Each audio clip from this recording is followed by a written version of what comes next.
In this video, we're going to discuss how you can execute a successful cold email campaign.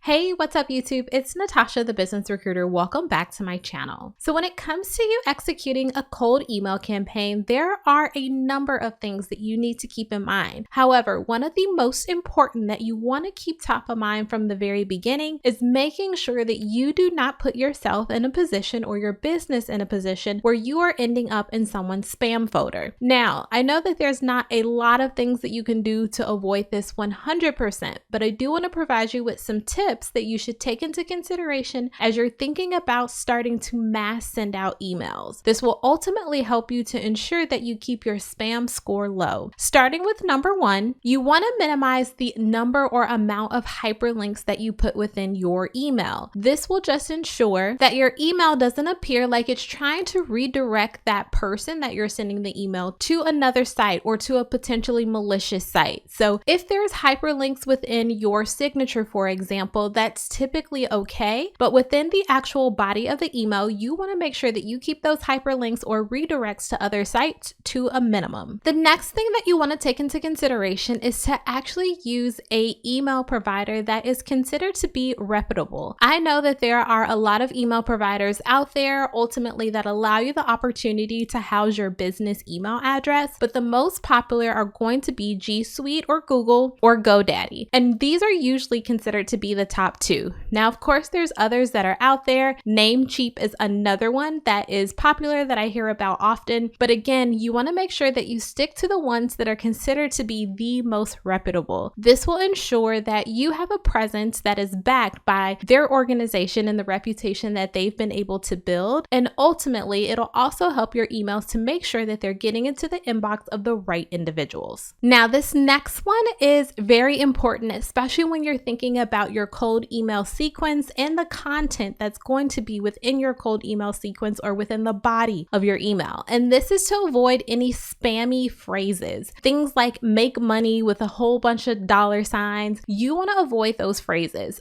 Ultimately, this could potentially trigger the fact that this is a spam email when there's catchphrases that are included within your email. You want to make sure, of course, that you're relaxed in terms of your tone because you want it to feel like a conversation, but you also don't want to get so relaxed to the point where you start using these phrases that ultimately might deter someone from one, wanting to open your email, or two, deter the system for even wanting that email to go through so that individual actually never sees it. So keep your catchphrases or spammy language to a minimum, or honestly, just don't include it at all. Now, if you're enjoying this video so far, then be sure to go down below and hit that subscribe button as well as that bell so that you can get notified of all of my videos that do drop weekly. Okay, the next thing that comes into play is actually in regards to fonts or like formatting. You want to make sure that you avoid using all capitals or a ton of exclamation marks. Now, I know that this can really help to allow your email to stand out a bit, but you want to be careful by using this. Ultimately, this could also convey the same messaging as spammy language within your email. When you think about it, these are ultimately considered to be items that are usually common spam visuals, so you want to avoid using a lot of this or any of it if possible. Now, finally, the number one thing that I actually feel is super helpful, although this is considered to be number 5, is going to be avoiding high bounce back rates. Now, I know sometimes that this is not one of those things that, again, you can 100% avoid, but you can make sure you're doing your due diligence by leveraging tools that are out there such as Lead Leaper or Apollo.io or Hunter.io in order to help you to validate that someone's email is actually a valid email address. You want to avoid sending emails to email addresses that aren't valid because ultimately it's going to flag that you're just sending out emails for the sake of sending emails. They're not actually going to valid email addresses, and it's going to create a situation where your spam score is going to be really low. So you want to make sure that you're doing your due diligence and leveraging the tools that are available to you to validate that those email addresses and those decision makers that you're reaching reaching out to are actually valid email addresses and valid people. Now, I know that this was just a few tips in regards to how you can think about executing a successful cold email campaign, and ultimately these tips will take you far. While they may seem simple in nature, what I've realized within this industry is that oftentimes it's the most simple things that yield you the greatest success. So please make sure that you save this video for reference, because I can assure you it's going to come in handy. As always, thank you so much for watching, and I'll catch you on the next video.